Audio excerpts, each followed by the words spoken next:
এলে আমার কুচি মনাটা বলছিলাম বেবি আমি ভিডিও করলে দেখবে বেবি একটু সময় করে দেখবে একটু, যদি ব্যস্ত থাকো তো পরে দেখবে, যখন এই ভিডিও তুমি পাবে একটু দেখো।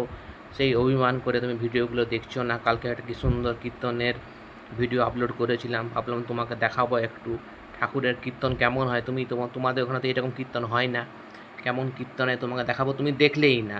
আজকেও সারাদিন দেখলে না, ওটাকে আমি ডিলিট করে দিলাম, তুমি দেখলে না বলে ওটাকে হাটিয়ে দিলাম ওইটাকে। তো দেখতে হয় না কেমন কীর্তন হয়, ভালো লাগবে সামনে দেখলে আরও ভালো লাগবে। তোমাকে মেসেজ শেষ করলাম, কিছু ঘুমোও পাচ্ছে না বেবি, এবার ঘুমো একটু।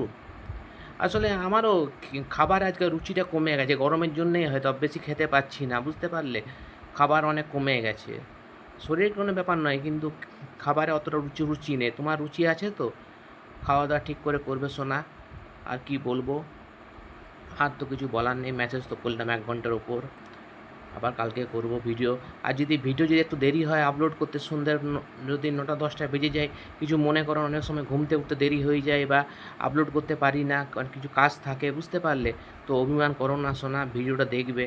তুমি দেখলে আমি একটু আমার ভালো লাগছে, যাক তুমি তো আমাকে দেখতে পাচ্ছ, আমার মনের কথা তো শুনতে পাচ্ছ, আমি কি বলতে চাইছি না চাইছি, তুমি তো আমার কথাটা সরাসরি শুনতে পাচ্ছ। 14 বছর 8 মাস ধরে তো শুনতেই পাচ্ছিলে না, তাও তো ইদানিং আমাকে তুমি দেখতে পাচ্ছ, শুনতে পাচ্ছ, আমার মনের কথাটা বুঝতে পারছো। বাকিটা হনুমানজি দেখো, জন্ম মৃত্যু বিয়ে 3 বিধাতাকে নিয়ে, সব তো এটা হনুমানজির হাতে সোনা। একটু দেখো ভিডিওটা, এবার যা বলা কালকে বলবো। একটু ভিডিওগুলো দেখবে সোনা, আমি তোমাকে যেটাই অনুরোধ করব। তা আমার একটু ভালো লাগবে যে তুমি আমাকে দেখতে তো পাচ্ছ, আমার মনের কথা শুনতে তো পাচ্ছ বেবি। ঠিক আছে, এবার ঘুমো ঘুমো দাও সোনা। ঠিক আছে, আই লাভ ইউ।